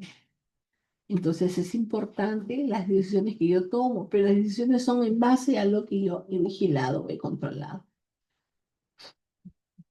Entonces, la vigilancia para la disminución de riesgos me va a ayudar, debe ser permanente y adecuada del trabajo de parto, y esta es una estrategia necesaria para garantizar la disminución de los riesgos y es una oportunidad para brindar el acompañamiento y la atención humanizada que la mujer gestante requiere. Además, va a permitirme que yo realice la información adecuada para la toma de decisiones. ¿Quién toma las decisiones? La paciente. La paciente, ¿no? Entonces, ella, al ser informada, deberá tomar las decisiones correctas para los niños. Otra cosa que me permite tomar decisiones es el registro objetivo y sistematizado de trabajo de parto, que esta es una fuente invaluable de información para el análisis y la toma de decisiones.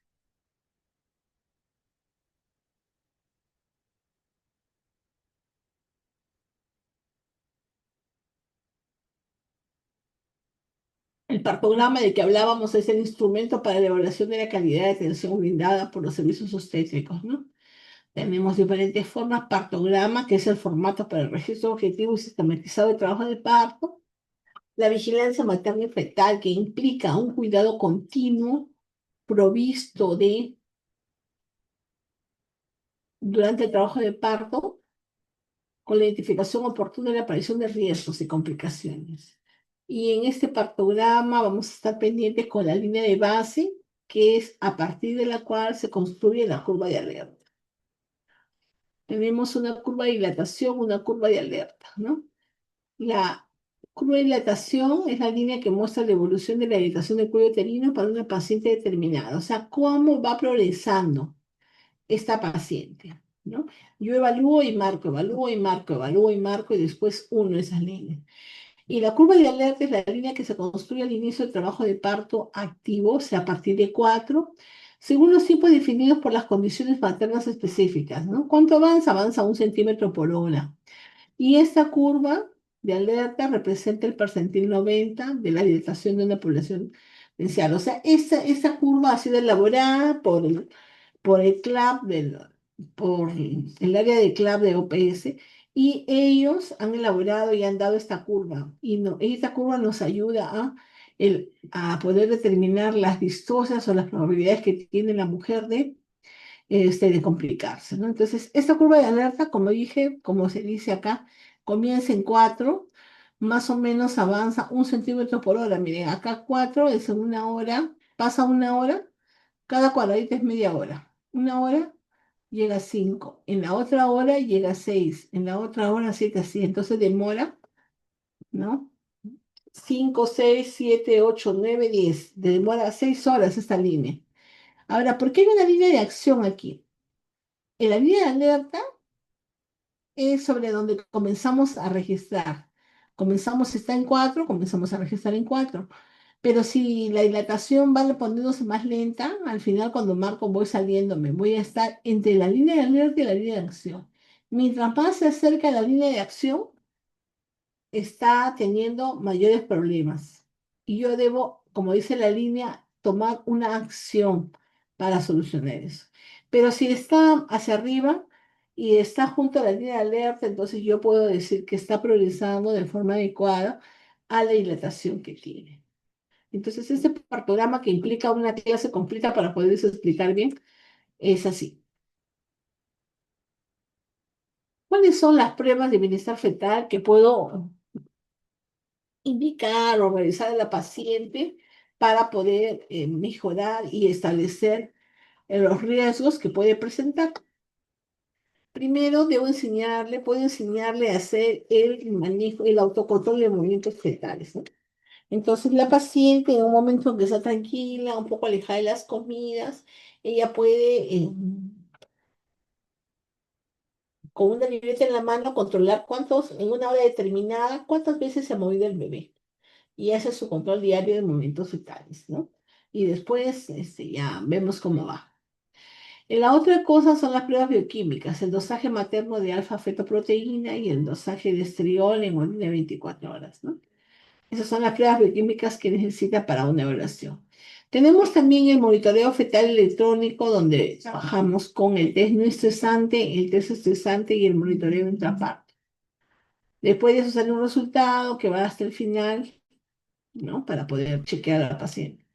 Después también está lo que se le solicita con laboratorio de perfil biofísico, o sea, todos los análisis que ella requiere para poder establecer la condición en la que está, ¿no?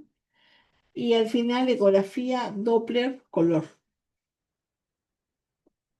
Entonces, tenemos que la alfa-fetoproteína eh, es una proteína fetal plasmática principal que va a producirse en el saco vitelino embrionario y en el hígado fetal. Luego de la 12 a 14 semana pasa a la circulación materna e inicia un aumento de alfa-fetoproteína sérica materna que persiste hasta las 32 semanas. Luego va a ir descendiendo lentamente, ¿no? No se conoce con precisión las funciones biológicas de esta proteína, pero de que existe, existe. Su medición es entre las 16 y 18 semanas y es el marcador sérico más utilizado para valorar la temprana edad y bienestar del producto, ¿no? Entonces, este Ese aumento indica malformación fetal que comunica directamente con el líquido amniótico, tales como los defectos del tubo neural, los de pared abdominal, así como pulmones y renales. Y cuando hay una disminución de la proteína materna, se ha vinculado con un mayor riesgo de anomalías cromosómicas. Cuando está en nivel elevado, la alfa-fetoproteína se va a asociar a aborto espontáneo, malformaciones congénitas inespecíficas y sufrimiento fetal intraparto. Calificaciones de Apgar bajas al minuto e inexplicable estos Apgar bajos y también puede llevarnos a muerte neonatal,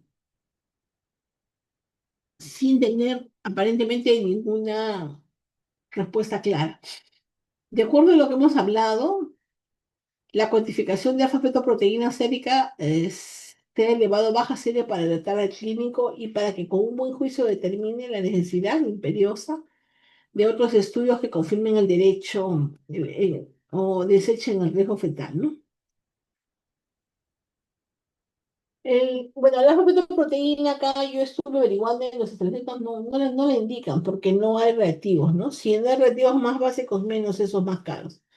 El estrés materno también cuando se da, se requiere, se hace un dosaje en orina y en 24 horas y también se prefiere para este caso la radioinmunovaloración del estrés plasmático, pero también para que se tenga el valor acerca del bienestar feto-placebo, ¿no? Entonces, esto requiere estudios repetidos. Esta prueba es una prueba útil, pues una merma aguda de la producción del estradiol debe alertar a los obstetras sobre la posibilidad de compromiso en la unidad feto-placentaria, debido a que el feto mismo interviene en la formación del estriol placentario para aportar dehidropianosterona, precursor de esteroides que se forma en la suprarrenal del feto. Entonces, lo otro que tenemos es el monitoreo fetal intraparto.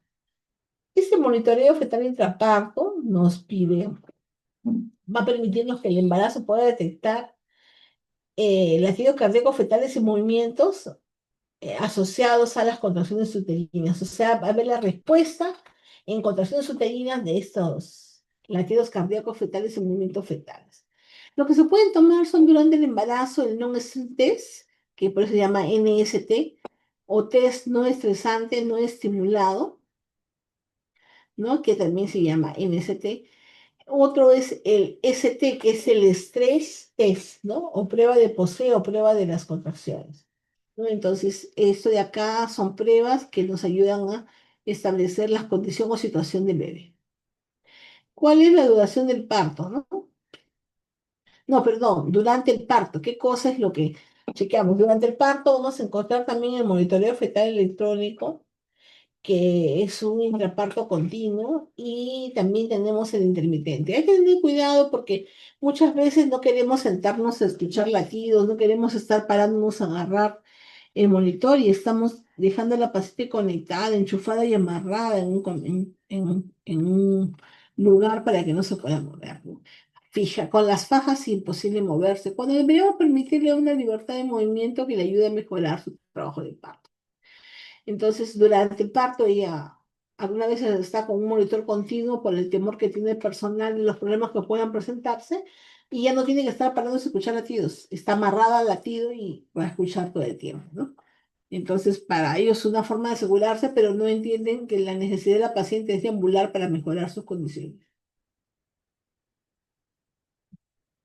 El bebé cuando está la mamá deambulando o está de pie, en esa posición mejora su condición, el trabajo de parto se hace más rápido porque la fisiología ayuda a que vaya bajando, disminuyendo, y al no estar amarrados no existe la compresión que se hace del peso del útero y el producto sobre la parte de la aorta y genera una hipoxia continuada, ¿no? Entonces, eso tampoco no es lo más saludable, ¿no? Acá tenemos una paciente que está siendo monitoreada por el personal.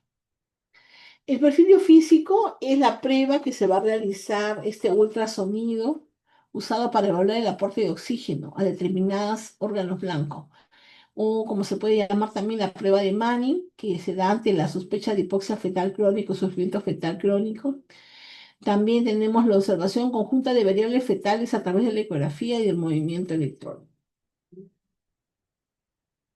El perfil físico lo que va a medir son 5 parámetros, ¿no?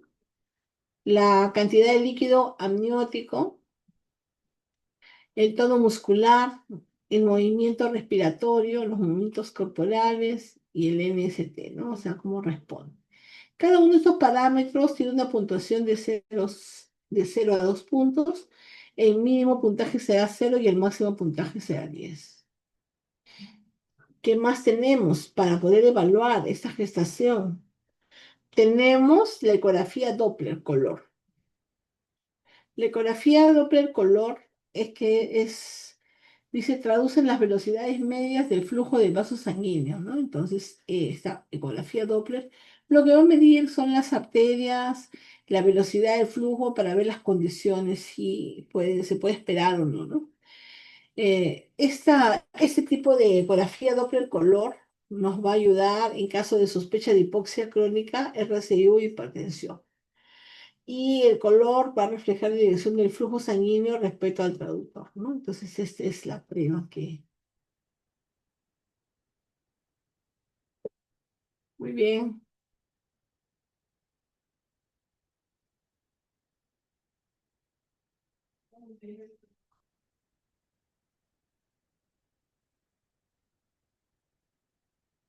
El siguiente tema que vamos a ver...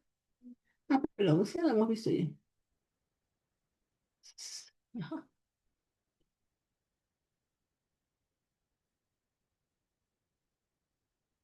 A ver, vamos a ver las respuestas. A ver, usted dice acá, es Diego, ¿no? Diego Flores, porque acá le sale Diego. No. A ver, Diego. Dice, en los hospitales dejan ingresar cuando estás en cuatro hidratación. Está bien, el partograma de la voz modificado se comienza a registrar a partir de cuatro. O sea, ¿cuál sería el problema ahí, Diego?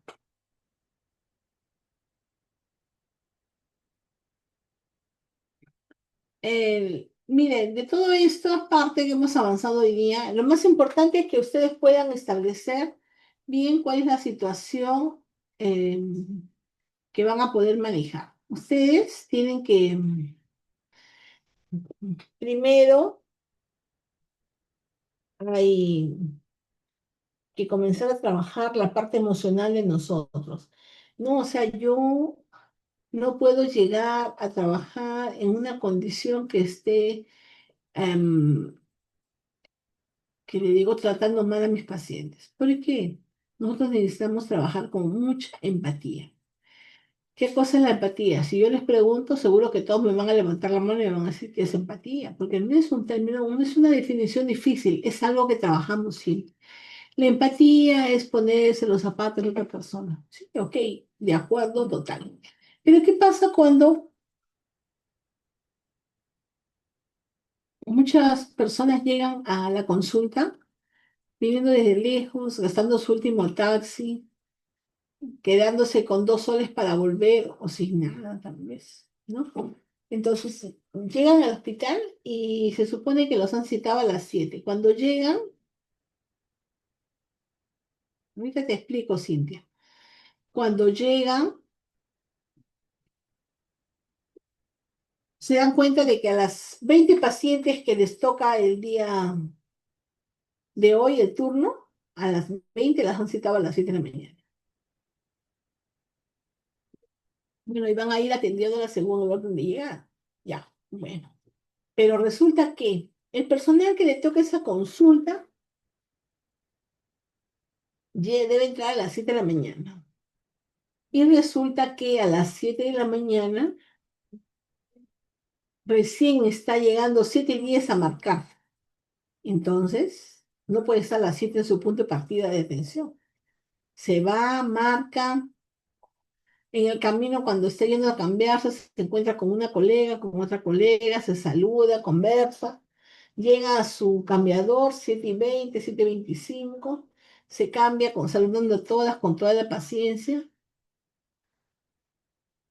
Son las 7:40 y dice, ay, pero voy a ir, me voy a sentar toda la mañana a tomar desayuno. Se va y pide su quinoa, su cracker con leche, su café, su sándwich y comienza a comer y a tomar. ¿Está mal o está bien? ¿Qué dicen ustedes? Ya te voy a responder, siente un ratito. ¿Está bien? Aparece todavía en la consulta 8:15, 8:20. Después que las pacientes están antes de las 7. Mal está. ¿Por qué? Porque si esa paciente, yo le pongo el ejemplo, esa paciente que está parada en la consulta está mal, claro, ¿no es cierto, Glendy? Las personas están 1 hora esperando y ellas aparecen 1 hora y cuarto después. Mal, totalmente malísimo. Pero eso es lo que pasa día a día con los profesionales de salud, ¿no? Entonces no nos organizamos para dar una calidad de atención. ¿Qué pasaría si esa persona que está parada ahí en la consulta, la primera, segunda, tercera, es tu hermana? ¿Te demoras así o no te demoras así? No te demoras. Corriendo, sales, llegas, dejas tu cosa, te cambias como sea y llegas a atenderla. ¿Por qué? Porque es tu hermana, pues, ¿no? Pero si la empatía fuera real, si la empatía fuera lo que tú realmente das o debes sentir, tú correrías para atender a esa persona que está parada esperando ahí. Porque tu empatía debe ser real, no debe ser solamente quienes son para quienes son tus amigos o tus conocidos. Entonces, esa empatía real es lo que necesitamos trabajar para hacer las cosas mejor. Me dice Cintia, la parte fase latente ya se ha retirado. Mire, hace muchos años, cuando yo trabajaba con el partograma, nos daban el partograma en, en la hoja completa, no lo tengo bien. Sí, Ángela, muy mala costumbre. No debemos cambiar esa costumbre. Miren, así como ustedes ven la hoja, el partograma venía así todo acá y comenzaba desde cero. Entonces, ese partograma ya no está funcionando. Ya se ha quitado hace mucho tiempo. Estamos trabajando, no me acuerdo bien de qué año, soy mala para las fechas, los tengo que tener apuntados si no me acuerdo. Trabajamos con el partograma, ahorita voy a volverles a compartir. Ah, ya se cerró. Voy a abrirlo de nuevo un ratito. Y el archivo, espérenme un segundo, lo voy a abrir para explicarles.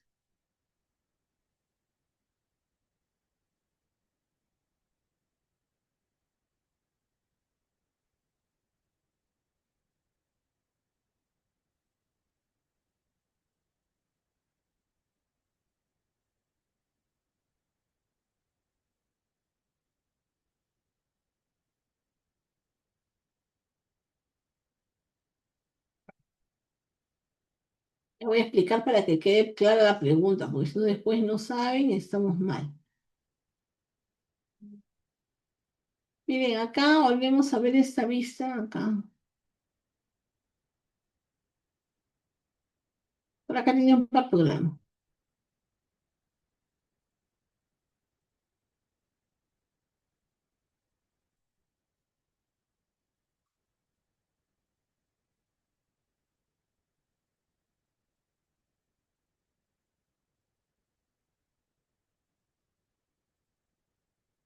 Ay, se me perdió. Esperen,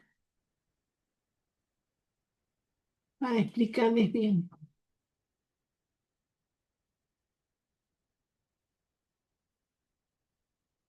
Eso,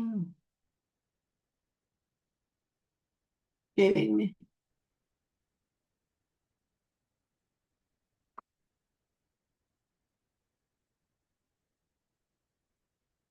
¿No está en este? Ay, no. Está en vigilancia, perdón. Información que digo se me pasó. De vigilancia, ¿dónde está?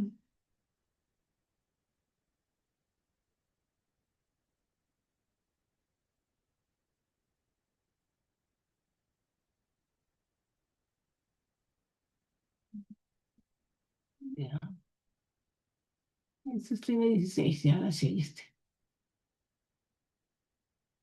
Y ahora sí lo ves, Cintia. Mire, Cintia, antes teníamos el panorama invertido y toda esta parte de acá,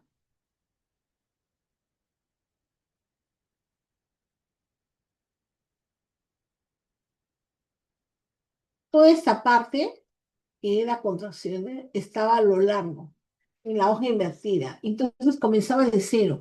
Pero este es el panorama modificado de la OMS, que es el que estamos trabajando ahora. Y entonces, ese es el que usted no debe tener duda, ¿no? Este partograma comienza acá con 4 dilatación. Ya no comienza con fase latente, comienza con fase activa. Entonces, y avanza 1 centímetro por hora, 4, 5, 6, 7, 8, 9 y 10, hasta que llega a dilatación de 6 centímetros. ¿Qué cosa pasa ahora? Yo voy anotando mi dilatación según sea. Si, por ejemplo, yo tengo 8, llego, ubico el 8, paso de frente y llego acá hasta acá el 8. Acá está mi 8, ¿no?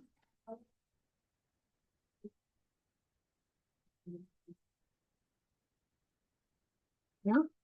Entonces, ¿por qué ahora yo esta parte no la voy a ver? Mi trabajo de parto comienza con 4. Comienzo a marcar, ¿no? Estoy viendo, ¿no? Ah, mire, acá le pongo un ejemplo. Entonces, esto de acá llega con 8, marco acá, me ubico. Dilatación sobre la línea de alerta. Y lo esperado es que ella a las 9 esté con 9, a las 10 esté con 10 completa. Pero ¿qué pasa si, acá voy a poner otro color para explicarles. ¿Qué pasa si a las 10 de la noche, esto de acá es 8, a las 8 de la noche, 9, 10, a las 10 de la noche yo agarro y la examino a esta hora y acá vuelve a estar con 8. ¿Avanzó? No avanzó nada. Siguió con 8, se quedó estacionada, esa cabeza no baja. Entonces, ¿estoy más cerca de qué? ¿De la línea de acción o de la línea de alerta?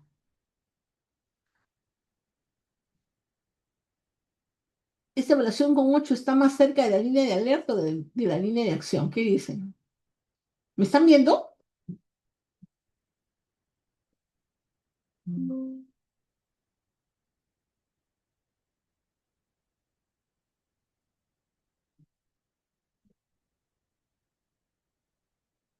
Pero hablen pues. Yo pensé que están viendo mi anotación. Ay, perdón. Discúlpenme. Voy a compartir de nuevo. Acá, ya.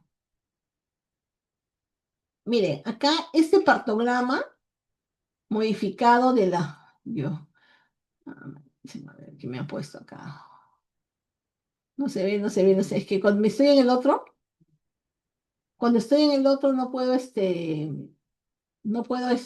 mirar sus mensajes. Se me ocurrió porque estaba muy tranquilo. Les voy a explicar. Entonces, en el partograma invertido, la próxima clase lo voy a buscar y les voy a enseñar el anterior y les voy a poner la historia para que ustedes lo sepan. Porque es importante. Esa pregunta me dice que no lo saben, entonces lo vamos a poner acá.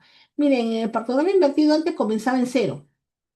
Toda esta parte amarilla que está señalado con amarillo, en la hoja estaba transversa así. Entonces, pero cuando se hace la modificación y se da este partograma modificado de la OMS, comienza a partir de la fase activa. Entonces, es cuando yo recién comienzo a registrar. El partograma se registra a partir de la estación 4. Entonces, en este caso, por ejemplo, acá en verde marcado, llevo una paciente a las 8 de la noche. Esta línea que está acá es 8 de la noche. Ponme verdecito acá, verdecito. Esta línea, esta partecita de acá, no, este verdecito acá, verde. Esta línea que está acá es 8 de la noche. Voy a hacer uno para explicarles al final. Entonces, ella llega a las 8 de la noche y yo marco acá, 8 de la noche dilatación. Entonces, lo que se espera en este partograma es que ella avance 1 centímetro por hora, que a las 9 tenga 9 y que a las 10 tenga 10. Pero ¿qué pasó? A las 10 yo le examino y la línea azul que está acá, la celeste, a las 10 de la noche, esto era 8, 9 y 10. A las 10 de la noche yo le examino y la encuentro que sigue con 8. ¿Qué pasó? No progresó, no avanzó. Pero acá yo estoy viendo, está más cerca de la línea de alerta o de la línea de acción.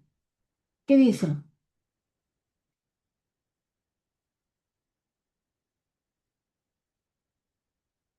¿Saben? ¿No saben? Tengo que hacerles una clase de partograma.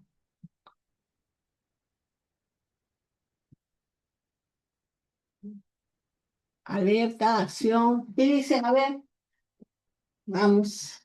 Acción, está a la mitad de tiempo. ¿Por qué? Porque entre la línea de alerta y la línea de acción hay 4 horas. Miren acá. Esto de acá acá comienza. Acá es 1 hora, acá es 2 horas. Gordito, más gordito. Este borrador, este lápiz está muy delgadito. No importa. Ah, no, un lápiz más gordito acá. Este marcador más gordito ya. Acá. Este rosadito, acá. Miren, acá comienza. Acá es 1 hora, 2 horas, 3 horas y acá 4 horas. Entonces, pero ¿qué cosa dice toda esta parte que está acá entre la línea de alerta, que son estas 4 horas? ¿Saben qué me indica? Me dice que cuando la paciente, su dilatación sale de esta línea de alerta y pasa a esa zona, mientras más se acerca a la línea de acción, me dice que yo debo tomar alguna decisión. ¿Por qué? Porque está saliendo de la curva normal, está acercándose está haciendo algo, está pasando y no está priorizando. Y entonces yo acá tengo, por eso es que este partograma es tan importante, porque es una estrategia para poder. Una persona que entra y mira, yo la próxima les voy a traer partogramas así para explicarles en un ratito. Este, una persona que se acerca y mira el partograma puede tomar decisiones de lo que está viendo, pero si no lo ve, no pueden saber qué cosa está pasando. Entonces, esta es una buena estrategia para evaluar los problemas que se presentan en el parto. ¿Ya? Vamos a quitar esto. Vamos a cerrar esto de acá. No, ya.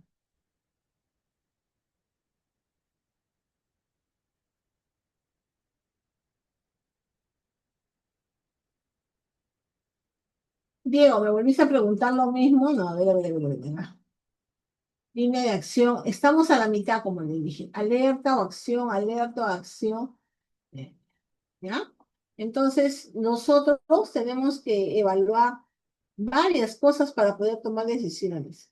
La próxima sesión, que si no me equivoco es el día pasado mañana, voy a chequear, ¿ya?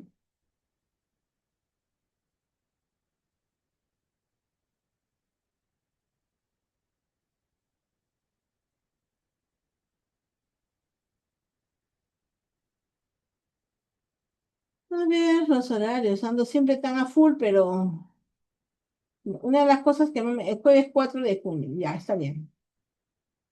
El jueves 4 vamos a seguir hablando de emergencias y ya con temas más específicos, hemorragias, un día, otro día, emergencias. Y también voy a poner el tema de partograma, porque el seguimiento y la vigilancia en el monitoreo nos ayuda a evitar complicaciones y nos ayuda a detectar emergencias que pueden servirnos para tomar decisiones oportunas en el caso de nuestras gestantes.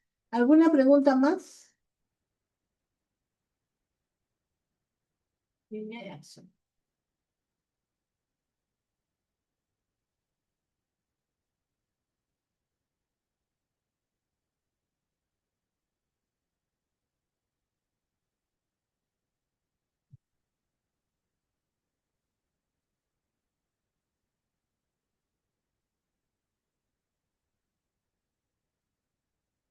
Aquí nos vamos a quedar por ahora hasta el día jueves. El jueves nos vemos de nuevo, ¿ya?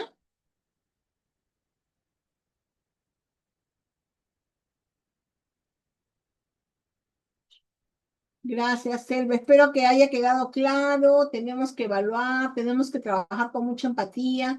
Nuestras pacientes merecen respeto, un trato respetuoso. Y bueno, gracias, Lisbeth. Un rato respetuoso y como así como si fuera nuestra hermana, nuestra hija, nuestra amiga que está esperando atención, debe recibir una atención adecuada y a tiempo. Ya, Dayana, muchas gracias. Gracias, Libet, Erika, Luzvenia. Ofelia, Miri, gracias a todas. Nos vemos la próxima. Espero que las cosas vayan quedando claras. Estamos enfocándolo desde la primera ya, Dominga. Gracias, Eva. Ada, muy bien, Juana. Lourdes, que vayamos enfocando para poder entender cómo afrontar las emergencias. Esto es muy importante. Atención respetuosa y bueno, sí, Ángela, eso nosotros, los pacientes, siempre cuando tú hablas con los pacientes te van a decir que les gusta atenderse con la obstetra porque la obstetra les dedica tiempo y atención y los escucha. Y es muy importante la escucha activa. Esa escucha activa y efectiva que hace que el paciente reconozca que tú eres quien la atiende bien. Muy bien, chicas, todas, Ángela, Lourdes, Glendy, Milagros, Carmen. Nos vemos hasta la próxima.